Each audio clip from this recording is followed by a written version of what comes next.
নমস্কার বন্ধুরা, কেমন আছেন সবাই? আশা করি সবাই খুব ভালো আছেন। আমি সর্বাণী, আমার বই পড়ুন বইকে ভালোবাসুন চ্যানেলের আজকের নিবেদন আমি পদ্মজা উপন্যাসের পর্ব 22। শুনতে থাকুন। আমি পদ্মজা। মা বাবাকে সঙ্গে নিয়ে হাওলাদার বাড়ির দরজার সামনে দাঁড়াতেই আনন্দে নেচে উঠল মৃদুলের বুকের অন্তঃস্থলে লুকিয়ে থাকা হৃদয়টা।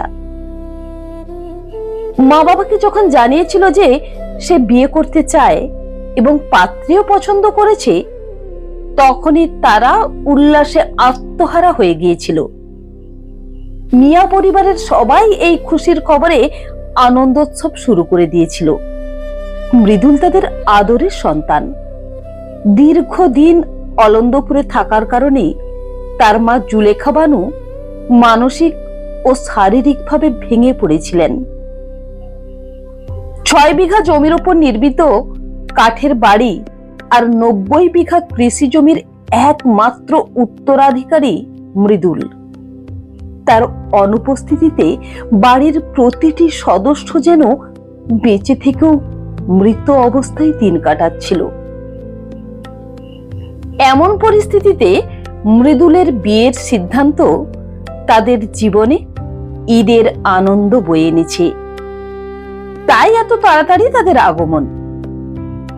মৃদুলের বাবা গফুর মিয়ার মাথায় সুন্দর টুপি, গায়ে দামি পাঞ্জাবি, শরীর থেকে মিষ্টি আতরের সুবাস ভেসে আসছে। জুলেখা নিকাব তুলে মৃদুলকে জিজ্ঞেস করলেন, বাড়ি তো কি কেউ নাই? মৃদুল মায়ের কাঁধে হাত রেখে সান্ত্বনা দিয়ে বলল, অন্দরমহলে গেলেই মানুষ পাইবেন, একটু ধৈর্য ধরেন আম্মা। জুলেখা বানুর কপালে ভাঁজ পড়ল। তিনি রূপবতী, স্বাস্থ্যবতী ও বাচাল প্রকৃতির মানুষ। সেই সঙ্গে রূপ ও সম্পদ নিয়ে তার অহংকারের সীমা নেই। সতর্ক দৃষ্টিতে চারপাশ নিরীক্ষণ করতে করতে অন্দরমহলে প্রবেশ করলেন তিনি। অন্দরমহলের সামনে রিনু দাঁড়িয়েছিল। মৃদুলকে দেখে সে উজ্জ্বল হাসি ছড়িয়ে এগিয়ে এলো। ভাইজান, আয়া পড়ছেন? আইছি, মৃদুল উত্তর দিল। রিনু সরল হাসি হেসে জুলেখা বানু ও গফুর মিয়ার পায়ে হাত দিয়ে সালাম করল। মৃদুল জিজ্ঞেস করলো, ফুপু আম্মা কি ঘরে আছে? না ভাইজান, বাড়ির সবাই তো স্কুল ঘরে গেছে। মৃদুলের আগেই জুলেখা প্রশ্ন করে বসলেন, কেন, ওইখানে কি দরকার? রিনু বিস্তারিত ভাবে ব্যাখ্যা করল। গফুর মিয়া সন্তুষ্টির সঙ্গে মন্তব্য করলেন, মনটা জুড়িয়ে গেল।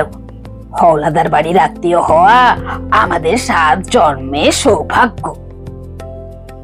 গফুরের প্রশংসা জুলেখা বানুর মনঃপুত হলো না। অন্যের গুণকীর্তন তিনি সহ্য করতে পারেন না। হাতের ব্যাগটা রিনুর দিকে এগিয়ে দিয়ে তীক্ষ্ণ কণ্ঠে বললেন, এই ছেড়ি, ব্যাগটা ধরো। রিনু নীরবে ব্যাগটা গ্রহণ করল। জুলেখা বানু প্রশ্ন করলেন, আমরা কোন ঘরে থাকেন? লইয়া যাও। আপনারা আলোক ঘরে থাকবেন, রিনু জানালো। জুলেখা পেছনে ফিরে আলোক ঘরের দিকে ইঙ্গিত করে জিজ্ঞেস করলেন, টিনের ঘরটা তো? জুলেখার প্রশ্নে অবজ্ঞা সুর স্পষ্ট। তিনি যে টিনের ঘরে থাকতে অনিচ্ছুক তা বোঝা গেল। নীরব রইল রিনু। মৃদুল মায়ের দিকে ফিরে কোমল স্বরে বলল, আম্মা, কম কথা কন, আমরা মেহমান। জুলেখার কথাবার্তা শুনে রিনু মনে মনে ভাবল, পূর্ণার ভাগ্যে দুঃখ আছে। জুলেখা যে আলোক ঘরে থাকবেন না তা পরিষ্কার। তাই অন্দরমহলের রানী লাবণ্যের খালি ঘরটা তাদের নিয়ে গেল সে। জুলেখা মালপত্র রেখে লম্বা হয়ে শুয়ে পড়লেন। তার হাত পা ক্লান্তিতে ভারী হয়ে উঠেছে। একবার ভাবলেন রিনুকে পা টিপে দিতে বলবেন, কিন্তু কি যেন ভেবে আর বললেন না। মৃদুল বলল, আব্বা, আমি গোসল সেরে খাওয়া দাওয়া করে স্কুল ঘরে যাইতেছি, আপনি চাইবেন? যাব, মহৎ কাজ নিজের চোখে দেখাও ভাগ্য। গফুর মিয়া উত্তর দিলেন। মৃদুল মায়ের উদ্দেশ্যে জিজ্ঞেস করলো, আম্মা, আপনি চাইবেন?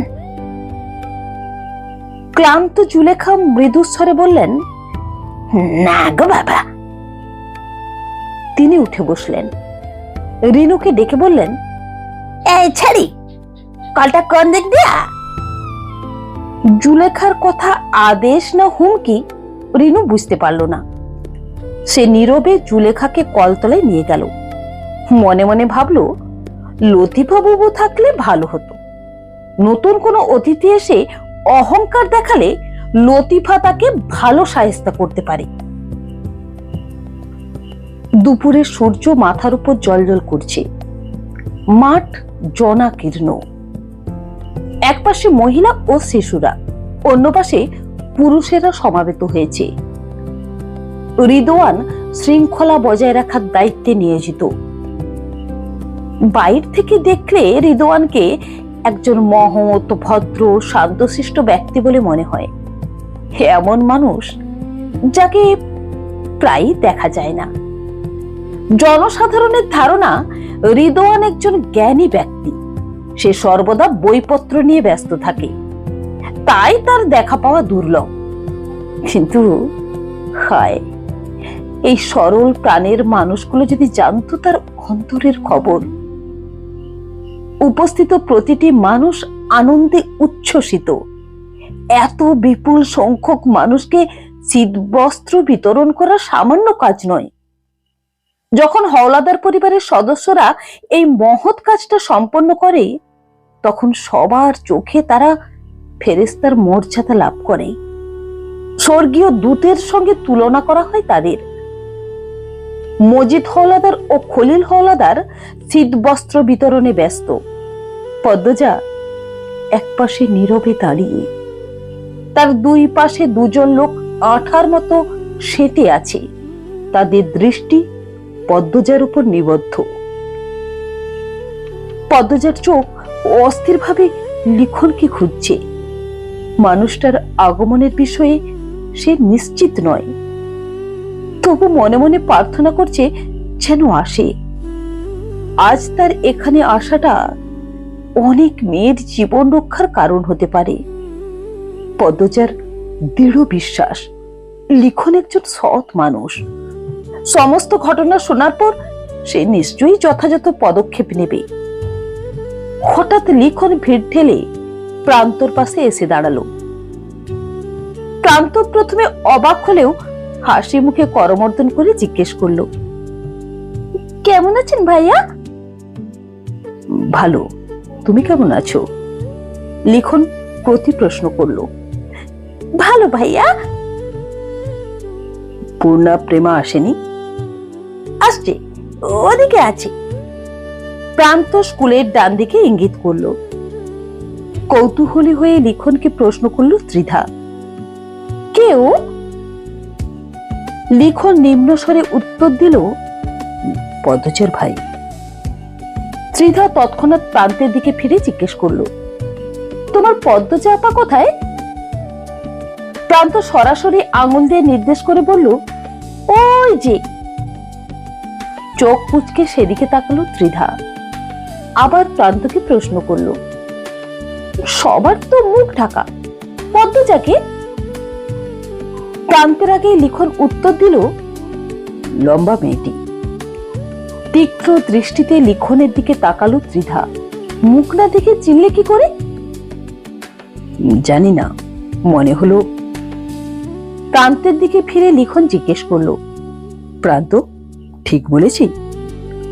ওপর নিচে মাথা নাড়ালো প্রান্ত। ত্রিধার মন বিষণ্ণ হয়ে গেল। পদ্মজার সঙ্গে লিখনের এই অদৃশ্য সংযোগ তার মনের আকাশে মেঘ জমিয়ে দিয়েছে। প্রান্ত বলল, ভাইয়া, আপা আপনাকে খুঁজছিল। লিখনের চোখে কৌতূহলের ঝিলিক। কোন আপা? পদ্মজা আপা।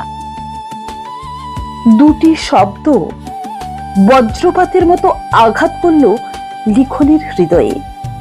তার বুকের ভেতর সহসা একটা ঝড় উঠল, যা কোনো বাদ মানতে চাচ্ছে না। পদ্মজা তাকে খুঁজছে, এই সত্যটা তো স্বপ্নের মতো অবাস্তব। তৎক্ষণাৎ পদ্মজার দিকে তাকালো লিখন। চাঁদের দিকে তাকানো কবির দৃষ্টি তার চোখে। পদ্মজার মুখে নিকাবে ঢাকা, তবুও লিখনের মনে হচ্ছে পদ্মজাকে স্পষ্ট দেখতে পাচ্ছে, যেমন করে কেউ বন্ধ চোখে প্রিয়জনের মুখ দেখতে পায়। 6 বছর আগের সেই প্রথম দেখার মুহূর্তটা তার মনের পর্দায় ভেসে উঠল। তাদের প্রথম কথোপকথন, টমেটো আছে কিনা জিজ্ঞাসা। কত সুন্দর ছিল সেই মুহূর্তটা। লিখন পদ্মজার দিকে এগোলো। তার চোখে মুখে আনন্দের আলো ঝলমল করছে। এই দৃশ্য ত্রিধার হৃদয়ে শীতের রাতের কুয়াশা হয়ে নেমে এলো। তার বুকে শুরু হলো তীব্র চিনচিনে ব্যথা। সাহানার মাথা ঘুরছিল অনেকক্ষণ ধরে। ভিড়ের মধ্যে থাকতে কষ্ট হচ্ছে, শরীরও দুর্বল লাগছে। পদ্মজার একটা হাত ধরে সে ক্লান্ত স্বরে বলল, পদ্ম, আমার মাথা ঘুরাই দিয়েছে। পদ্মজা উদ্বিগ্ন হয়ে জিজ্ঞেস করলো, খুব খারাপ লাগছে? সাহানার চোখ বুজে আসছিল। আমার মাথা তো পানি দাও পদ্ম। স্কুলের পেছনেই মাদিনী নদী, একটা ঘাটও আছে সেখানে। পদ্মজা সাহানার হাত শক্ত করে ধরে ঘাটে নিয়ে এলো। দুজন পাহারাদারও তাদের পিছু নিল। চারপাশে প্রকৃতির নিস্তব্ধতা আর মাদিনী নদীর কলকল শব্দ ছাড়া কিছুই নেই। সাহানা নিকাব খোলার আগে সে দুজনকে উদ্দেশ্য করে বলল, এই তোমরা আইছো কেন? নিকাব খুইলা মাথায় পানি দিব, যাও তোমরা। এদিকে আর কেউ নেই। কেউ আসতে চাইলেও পাহারাদারদের সামনে দিয়ে আসতে হবে, তাই ভয়ের কিছু নেই। দুজন নিজেদের মধ্যে কথা বলে চলে গেল। নিকাব খুলে সাহানা মাথা নিচু করে রাখলে পদ্মজা 2 হাতে পানি নিয়ে ঢালতে লাগলো তার মাথায়। কিছুক্ষণ পানি দেওয়ার পর সাহানা একটু সুস্থ বোধ করলো। বিশ্রাম নেওয়ার জন্য সে গিয়ে বসলো একটা গাছের গোড়ায়। পদ্মজা চারপাশ দেখে নিজের নিকাবও খুলল। তার চোখ দুটো জ্বলছিল, চোখে মুখে পানি ঝাপটানো দরকার। লিখন হারিয়ে যাওয়া পাখির মতো চারিদিকে খুঁজছে পদ্মজাকে। ত্রিধাও যোগ দিল এই অনুসন্ধানে। হঠাৎ লিখনের মনে পড়ল স্কুলের পেছনের ঘাটের কথা। সে ছুটল সেদিকে। পথে দুজন লোক ছায়ামূর্তির মতো তার পাশ দিয়ে চলে গেল ভিড়ের মধ্যে।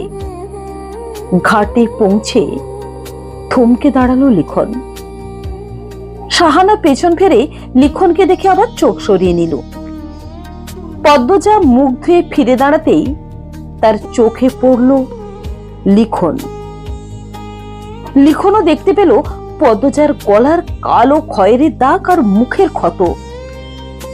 একটা সুন্দর ক্যানভাসে কার নিষ্ঠুর হাতের আঁচড়। পদ্মজার এই অবস্থা দেখে স্তব্ধ হয়ে গেল সাহানাও। সে শ্বশুর বাড়ি থেকে প্রস্তুত হয়ে অন্দরমহল গিয়েছিল, সেখান থেকে সোজা সমাবেশে এসেছে, তাই পদ্মজার মুখ দেখা হয়নি। উরুদ্ধ হয়ে গেল লিখনের কণ্ঠ। দাঁড়িয়ে রইল পাথরের মূর্তির মতো। পদ্মজা তাড়াতাড়ি নিকাব পরে নিল।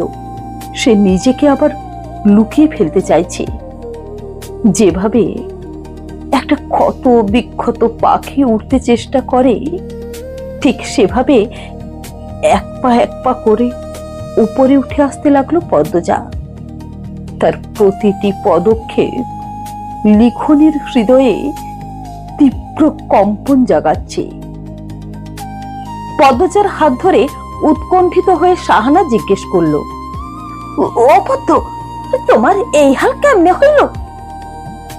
পদ্মজা চাপা স্বরে বলল, বাড়িতে গিয়ে সব বলবো আপা। শাহানার চোখ দুটি বিস্ময়ে বড় হয়ে উঠল। পদ্মজার গলায় চেপে ধরার দাগ, গালের নখের আঁচড়, শরীরের দাগগুলো দেখে মনে হলো কেউ যেন একটা সুন্দর ফুলের পাপড়িগুলোকে নিষ্ঠুরভাবে ছিঁড়ে ফেলেছে। আমির ও পদ্মজার প্রেমের কাহিনী যা সবার মুখে মুখে মধুর গল্পের মতো ঘুরে বেড়ায়, সেই পদ্মজার গায়ে মারের দাগ। আমিরের তো মারার কথা না, ও থাকতে অন্য কেউই পারবে না। তাহলে কিভাবে কি হলো? শাহানার মাথায় কিছু ঢুকছে না। পদ্মজা কাছে এসে দাঁড়াতেই লিখন একটা গভীর নিঃশ্বাস ছাড়ল। সেই নিঃশ্বাসের শব্দ ছড়িয়ে পড়ল চারপাশে, যা ত্রিধা, শাহানা, পদ্মজা তিনজনেই অনুভব করতে পারল। পদ্মজা বলল, আপনাকে কিছু বলার ছিল। লিখন স্থির চোখে কিছুক্ষণ তাকিয়ে থেকে বলল, কি হয়েছে তোমার?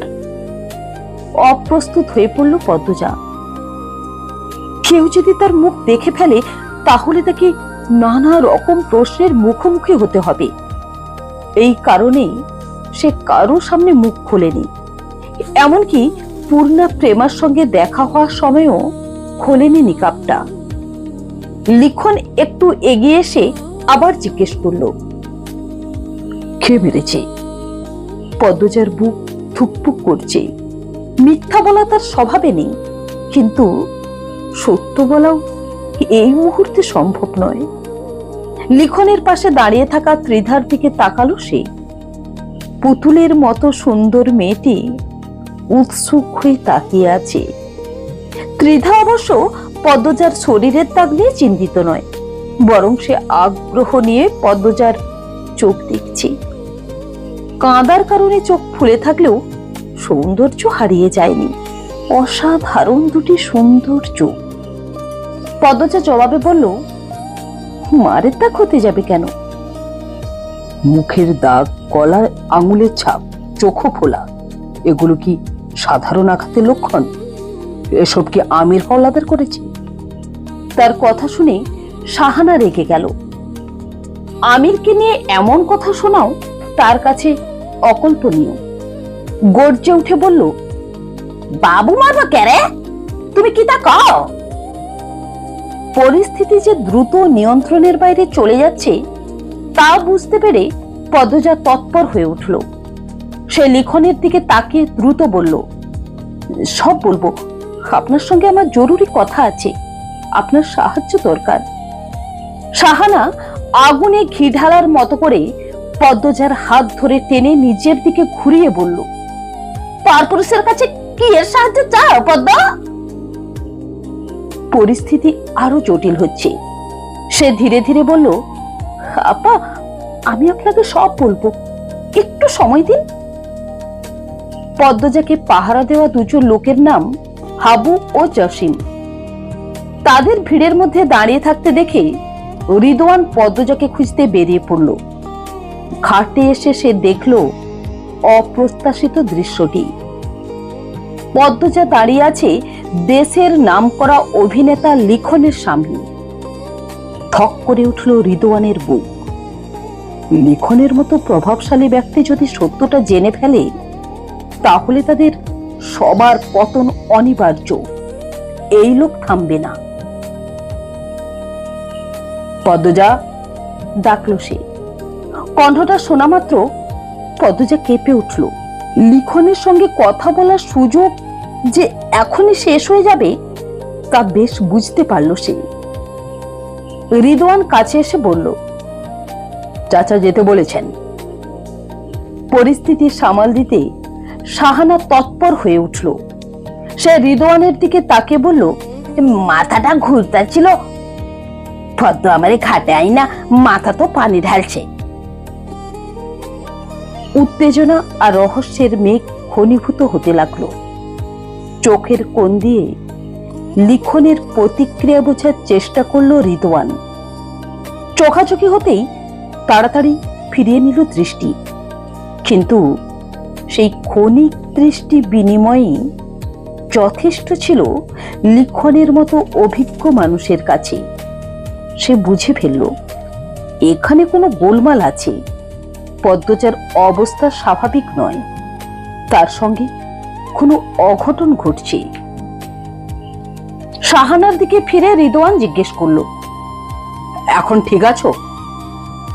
একটা হাত কপালে রেখে মাথা ব্যথার অভিনয় করে শাহানা বলল, হ্যাঁ ভাই। এবার মিষ্টি হেসে লিখনের দিকে তাকালো রিদওয়ান। হাত বাড়িয়ে করমর্দন করে বলল, আপনার কি খবর? প্রশ্ন এড়িয়ে গিয়ে সরাসরি বলল লিখন, আমি পদ্মজার সঙ্গে কিছুক্ষণ কথা বলতে চাই। রিদওয়ান এবার পদ্মজার চোখের দিকে তাকালো, তারপর লিখনের দিকে ফিরে জিজ্ঞেস করলো, কি কথা? ব্যক্তিগত। লিখন দৃঢ়তার সঙ্গে জবাব দিল, দয়া করে সুযোগ করে দিলে খুশি হব। রিদওয়ান একটু দূরে সরে গিয়ে দাঁড়ালো, তার কণ্ঠে স্পষ্ট প্রতিবাদের সুর। পদ্মজা আমাদের বাড়ির বউ, সে যাত্রার সঙ্গে বাইরে নির্জনে কথা বলতে পারে না। নিঃশ্বাস দ্রুত হয়ে উঠল লিখনের। নিজেকে সামলে রাখার চেষ্টা করছে সে, কিন্তু মনের গভীরে একটাই চিন্তা ঘুরপাক খাচ্ছে, পদ্মজা ভালো নেই, পদ্মজা ভালো নেই। লিখন বলল, পদ্মজা আমাকে কিছু বলতে চায়। রিদওয়ান তখন পদ্মজার দিকে তাকিয়ে কঠোর স্বরে বলল, পদ্মজা চলো, চাচা ডাকছে। পদ্মজা রিদওয়ানকে ভয় পায় না, তার আদেশ শোনা তো দূরের কথা, কিন্তু এই মুহূর্তে লিখনের সঙ্গে কথা বলা সম্ভব নয়। তাই সে চলে যাওয়ার জন্য পা বাড়ালো। পথ আগলে দাঁড়ালো লিখন। প্রচন্ড শোনালো তার কণ্ঠস্বর, আমাকে বলে যাও, তোমার গলায় কিসের দাগ, মুখে কিসের দাগ, কে মেরেছে? কে মেরেছে প্রশ্নটা কানে আসতেই শুকিয়ে গেল রিদওয়ানের গলা। এত কিছু কিভাবে লিখন দেখলো?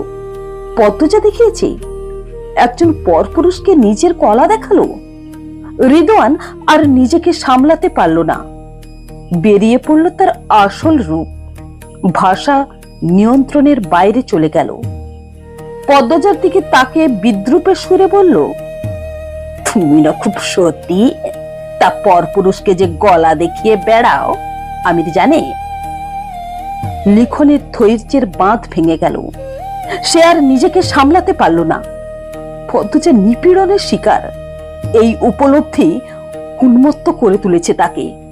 ক্রোধে অন্ধ হয়ে লিখন রিদওয়ানের শার্টের কলার চেপে ধরে দাঁতে দাঁত পিষে গর্জে উঠল, মুখ সামলে কথা বলুন। লিখনকে জোরে ধাক্কা দিয়ে দূরে সরিয়ে দিয়ে রিদওয়ান তীব্র কণ্ঠে বলল, আপনি বরং অন্যের বউয়ের ওপর নজর দেয়া বন্ধ করুন। পদ্মজা চলো। রিদওয়ান হাত চেপে ধরতেই পদ্মজা এক ঝটকায় নিজেকে মুক্ত করে নিল। তীক্ষ্ণ স্বরে বলল, আমি নিজেই যেতে পারি। তারপর লিখনের দিকে ফিরে কিছুটা নরম কিন্তু দৃঢ় কণ্ঠে বলল, কথা বাড়াবেন না, আমাকে যেতে দিন। লিখনের চোখে মুখে স্পষ্ট হয়ে উঠল অদম্য জেদ। সে পদ্মজার পথ রুদ্ধ করে রইল, তার কণ্ঠে উদ্বেগ আর আকুলতা। কাকে ভয় পাচ্ছে তুমি? আমাকে বলো। শাহানা এতক্ষণ নীরবে দাঁড়িয়েছিল, কিন্তু এখন সেও বিস্মিত পদ্মজার অবস্থা দেখে। তবে লিখনের এই আচরণ তার কাছে অস্বস্তিকর মনে হলো। একজন পরপুরুষ কেন তাদের বাড়ির বউয়ের জন্য এত ব্যাকুল হবে? শাহানা বিরক্তির সুরে বলল, আপনি পথ ছাড়েন না কেন? অন্য বাড়ির বউরে এমন আটকানি ভালো মানুষের কাম না। লিখন অসহায় বোধ করল। অন্য বাড়ির বউ, অন্যের বউ, এই শব্দগুলো বড্ড বিঁধছে তার কানে। এই শব্দগুলো না থাকলে কি পৃথিবী কক্ষপথে ঘুরতো না? লিখন চাপা স্বরে বলল, পদ্মজা আমার হৃদয়ে যত্নে রাখা জীবন্ত ফুল, তার গায়ে আঘাত করার সাহস যে করেছে তাকে আমি টুকরো টুকরো করব। লিখনের হুমকি আগুন জ্বালিয়ে দিল রিদওয়ানের অন্তরে। আমিরকে সে সহ্য করে কারণ আমির একজন শান্ত স্বভাবের খুনি, চোখের পলকে যে কাউকে ধ্বংস করতে পারে। সবচেয়ে বড় কথা, পাতালপুরি, বাড়ি, অফিস, গুদাম সবকিছুর মালিক আমির। তাই রিদওয়ান নিজের রাগ দমন করার চেষ্টা করে তার সামনে, কিন্তু একজন সাধারণ অভিনেতার হুমকি তো সে সহ্য করবে না। লিখনের চোখে চোখ রেখে তার দৃষ্টিতে প্রতিফলিত আগুনকে উপেক্ষা করে রিদওয়ান বলল, এসব ডায়লগবাজি সিনেমায় করবেন, নাম বাড়বে। পদ্মজার দিকে ফিরল লিখন, বলল, পদ্মজা, তুমি তো ভীতু নও, ভয় পেও না। সমস্যা কি আমাকে বলো। পদ্মজা দৃঢ় কণ্ঠে বলল, আমি কাউকে ভয় পাচ্ছি না, আপনার সঙ্গে পরে কথা বলবো। রিদওয়ান আগুন হয়ে উঠল, পদ্মজার দিকে এগিয়ে এসে গর্জে উঠল, পরে কিসের কথা? রিদওয়ানের এই আচরণ বাড়িয়ে দিল লিখনের রাগ। রিদওয়ানের পিঠে থাবা বসালো সে। মুহূর্তের মধ্যে রিদওয়ান ঘুরে দাঁড়িয়ে জোরে একটা ঘুষি মারল লিখনের মুখে। চারপাশে যেন বজ্রপাত হলো। ত্রিধা, পদ্মজা, শাহানা স্তব্ধ হয়ে গেল। লিখনের চোখ তখন ক্রোধে রক্তবর্ণ। রিদওয়ানের দিকে ফিরে পাল্টা ঘুষি বসালো সেও। শুরু হয়ে গেল হাতাহাতি। ত্রিধা আর পদ্মজা তাদের থামাতে চেষ্টা করলো বটে, তবে লাভ হলো না।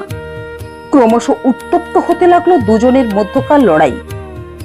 আর কিছুক্ষণ এভাবে চললে কেউ একজন প্রাণ হারাতে পারে। শাহানার চিৎকারে কেঁপে উঠল স্কুল চত্বর। তার আর্তনাদ শুনে উপস্থিত জনতার মধ্যে শুরু হলো কোলাহল। মুহূর্তেই ভেঙে পড়ল স্কুলের শান্ত পরিবেশ। মজিদ, খলিল সহ উৎসুক জনতাও ছুটে এলো স্কুলের পেছনে। অভাবনীয় দৃশ্যটি দেখে বিস্ময়ে হতভম্ব হয়ে গেল সবাই। পরিচালক আনোয়ার হোসেন হতবাক হয়ে তাকিয়ে আছেন লিখনের দিকে। লিখন তো মারামারি করার ছেলে নয়। সবাই মিলে থামালো তাদের। তারপর দুইজনকে নিয়ে গেল স্কুলের সামনে। চারপাশে জমায়েত হওয়া মানুষের চোখে মুখে কৌতূহলের ছাপ। গুরুজনেরা জানতে চাইলেন, কেন এই অশোভন আচরণ? কি কারণে তোমরা মারামারি করছিলে? মজিদ হাত তুলে সবাইকে শান্ত করলেন। তারপর তাকালেন রিদওয়ানের দিকে। রিদওয়ান চোখের ইশারায় কিছু বুঝাতে চেষ্টা করছিল, কিন্তু মজিদ তা ধরতে পারলেন না। জিজ্ঞেস করলেন, কি ব্যাপার রিদওয়ান? এই অসভ্য আচরণের মানে কি? কেন করছো এমন? রিদওয়ান তেড়া চোখে নজর বুলালো চারপাশে। উপস্থিত জনতার উৎসুক চোখগুলো যেন জমে আছে তার ওপর। আজকের এই ঘটনা যে কেলেঙ্কারিতে পরিণত হবে তা বুঝতে আর বাকি রইল না। মাথা নত করে সে আস্তে আস্তে বলল, লিখন সহ পদ্মজার পথ আটকাচ্ছিল। রিদওয়ানের কথা শোনা মাত্র জনতার মুখে ফুটে উঠল ঘৃণার ছাপ। লিখনের উদ্দেশ্যে ছি ছি শব্দ ছড়িয়ে পড়ল চারিদিকে। হতবাক হয়ে গেল লিখন। ওদিকে পূর্ণা, প্রেমা, প্রান্ত, পদ্মজা সবার চোখে মুখে বিস্ময়ের ছাপ। মজিদ গম্ভীর স্বরে লিখনকে জিজ্ঞেস করলেন, রিদওয়ান যা বলছে তা কি সত্যি? একবার পদ্মজার চোখের দিকে তাকালো লিখন। তারপর দৃঢ় কণ্ঠে বলল, হ্যাঁ সত্যি। আমি পদ্মজার গলায় আর মুখে দাগ দেখেছি। দাগ দেখে পরিষ্কার বোঝা যায় যে কেউ তার গলা চেপে ধরেছিল। মুখে ক্ষত, নখের আঁচড়, চোখ ফোলা। আমি শুধু জানতে চেয়েছি এসব কিভাবে হয়েছে, কে মেরেছে। লিখনের কথা শুনে ঘুরে গেল মজিদের মাথা। আমির তাকে সাবধান করেছিল পদ্মজাকে সমাবেশে না আনতে, বলেছিল এতে সমস্যা হতে পারে। কিন্তু তিনি আমিরের কথায় গুরুত্ব দেননি। ভেবেছিলেন পদ্মজা গ্রামে আছে এটা তো সবাই জানে। আর গত সমাবেশে তিনি ঘোষণা করেছিলেন যে পরবর্তী সমাবেশে আমির আর পদ্মজা শীত বস্ত্র বিতরণ করবে। আমির তো চলে গেল, তাই পদ্মজাকে আসতে বলেছেন। এই সমাবেশে বাড়ির মেয়ে বউরা অসুস্থ থাকলেও উপস্থিত থাকে। আমিরের বউ কোথায়, এই প্রশ্নটার সহজ উত্তর চাইলেই বানিয়ে দেওয়া যেত। তবু মজিদ হাওলাদার প্রশ্ন এড়াতে পদ্মজাকে নিয়ে এসেছেন। প্রশ্ন তিনি পছন্দ করেন না। চারিদিকে থমথমে পরিবেশ, উত্তেজনা আর উৎকণ্ঠায় বাতাস ভারী হয়ে উঠেছে। সবার চোখে মুখে প্রশ্নের ছায়া। পদ্মজার অবস্থা নিয়ে চিন্তিত, লিখনের আচরণ নিয়ে বিস্ময়, আর মজিদের সিদ্ধান্ত নিয়ে সন্দেহ। সব মিলে জটিল পরিস্থিতি। মুহূর্তটা যেন বারুদের পিপে, যে কোনো মুহূর্তে বিস্ফোরণ ঘটতে পারে। মজিদের মুখের রং পাল্টে যাওয়ার দৃশ্যটি লিখনের তীক্ষ্ণ দৃষ্টি থেকে এড়ালো না। সে অনুমান করল এ ব্যাপারে মজিদও নিশ্চয়ই জানেন। তাই সে সাহস করে সবার সামনে প্রশ্ন করে বসল, আপনার বাড়ির বউয়ের শরীরে মারের চিহ্ন কিভাবে এলো? হঠাৎ পাল্টে গেল মজিদের কণ্ঠস্বর। তিনি রুক্ষ সুরে জিজ্ঞেস করলেন, তুমি কিভাবে দেখলে? লিখন বলতে শুরু করলো, পদ্মজা ঘাটে নিকাব খুলে মুখে পানি। মজিদ তার কথা শেষ হতে দিলেন না, দ্রুত বাধা দিয়ে বললেন, তুমি বাড়িতে এসো, এ নিয়ে কথা হবে। তার অন্তর ভয়ে কাঁপছে। ভাবছেন পদ্মজা যদি মুখ খোলে তো কি হবে। এখানে তার প্রতিপক্ষরা উপস্থিত, তারা নিশ্চয়ই এ সুযোগ হাতছাড়া করবে না। লিখন আরো কিছু বলতে যাচ্ছিল, কিন্তু তার আগেই মজিদের নতুন প্রতিদ্বন্দ্বী ইয়াকুব আলী মন্তব্য করলেন, বাড়ির বইয়ের গায়ে মারে দাগ, এটা তো মোটেই ভালো কথা নয়। মাতব্বরকে নিজের ছেলের বইয়ের উপর অত্যাচার করে। চারপাশে একটা অস্বস্তিকর নীরবতা নেমে এলো। উপস্থিত জনতার মধ্যে গুঞ্জন শুরু হলো। সবার চোখে মুখে প্রশ্ন ও সন্দেহের ছায়া। বিন্দু বিন্দু ঘাম দেখা দিল মজিদের কপালে। পরিস্থিতি হাতের মুঠো থেকে পিছলে যাচ্ছে। যেমন করেই হোক নিয়ন্ত্রণে আনতে হবে। তিনি হাসি মুখে ইয়াকুব আলীকে বললেন, অনর্থক কথা বলবেন না। আমাদের বাড়িতে মেয়েরা রানীর মর্যাদায় থাকে, তাদের গায়ে হাত তোলার কথা ভাবাও যায় না। কথা বলার আগে একটু ভেবে চিনতে বলুন। ইয়াকুব আলী মৃদু হেসে জিজ্ঞেস করলেন, তাহলে কি নায়ক সাহেব মিথ্যে বলছেন? তার সঙ্গে সুর মিলিয়ে আরো দুজন বলে উঠল, আমরা সত্যটা জানতে চাই। হাওলাদার পরিবারের অবস্থা দরজার চিপায় পড়ার মতো। পদ্মজার শরীরে মারের দাগ আছে, এই কথা কানে যেতেই ভিড় ঠেলে মঞ্চের উপর উঠে দাঁড়ালো পূর্ণা। পদ্মজার পাশে দাঁড়িয়ে জিজ্ঞেস করলো, আপা, লিখন ভাই কি বলছে? পদ্মজা নীরব রইল। অন্যদিকে খলিল ক্রমশ উত্তেজিত হয়ে উঠছেন। সবাই যদি জেনে যায়। আতঙ্কে চিৎকার করে উঠে তিনি বললেন, লিখন সাহ মিথ্যা কথা কইতে আছে। খলিলের কথা শুনে মজিদের মনে রাগের আগুন জ্বলে উঠল। ইচ্ছে করছে খলিলকে জুতো পেটা করতে। এমন সময় লিখন দৃঢ় কণ্ঠে বলল, এতটুকু মিথ্যা নয়, দাগগুলো এখনো তাজা। পদ্মজা তো সামনেই দাঁড়িয়ে আছে। একজন বয়স্ক মহিলা উচ্চস্বরে বললেন, পদ্মমা যদি নিকাবটা একটু ছড়ায়, তাহলে সত্য মিথ্যা জানা যাবে। মজিদ জানতেন কেউ না কেউ এমন কথা বলবেই। এখন যদি প্রমাণিত হয়ে যায় যে খলিল মিথ্যা বলেছে, মজিদের অন্তরাত্মা কেঁপে উঠল।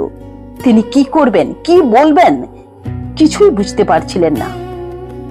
পদ্মজা চেয়েছিল অন্যভাবে এই অধ্যায়ের সমাপ্তি টানতে, কিন্তু যেহেতু সবার সামনে সবকিছু প্রকাশ করার সুযোগ এসে গেছে, সুযোগটা নেওয়া উচিত। সব শুনে হয়তো কেউ না কেউ এগিয়ে আসবে মেয়েদের উদ্ধার করতে। পুরো নিকাব না খুলে শুধু মুখটা অনাবৃত করল সে। ওই স্পষ্ট কালচে দাগগুলো দেখে হইচই বেড়ে গেল জনতার মধ্যে। সবাই নিচু স্বরে কথা বলতে লাগলো। থমথমে হয়ে গেল গ্রামের আকাশ বাতাস। পূর্ণা আগে থেকেই পদ্মজার গালে একটা ক্ষত দেখেছিল, শুনেছিল কোনো দুর্ঘটনায় এমনটা হয়েছে, কিন্তু এখন নখের আঁচড়ের দুটো দাগ আর চোখের করুণ অবস্থা দেখে মুচড়ে উঠল তার বুকের ভেতরটা।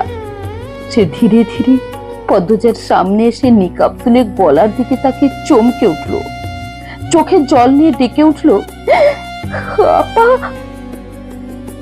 ইয়াকুব আলী অবাক হওয়ার ভান করে বললেন, মেয়েটার কি দশা মাতব্বর, এভাবে কি আপনারা বৌদের রানীর মতো রাখেন?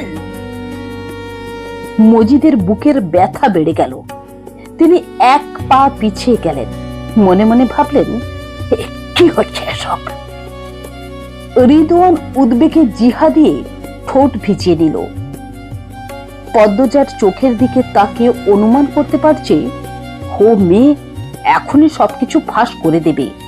সব ফাঁস হয়ে গেলে এত মানুষের ভিড় থেকে জান নিয়ে বের হওয়াটাই অসম্ভব হয়ে পড়বে। সে গলা পরিষ্কার করে হঠাৎ বলে উঠল, আমির মেরেছে।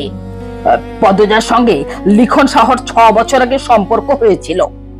বিয়ের পরেও তারা লুকিয়ে চুরিয়ে অবৈধ মেলামেশা চালিয়ে গেছে। আমির কদিন আগে তাদের হাতে নাতে ধরে ফেলে, তাই শাস্তি দিয়েছে। এটা কি অপরাধ হয়েছে? রিদওয়ানের এই অপ্রত্যাশিত কথা বজ্রপাত হয়ে নামলো পদ্মজা ও লিখনের মাথায়।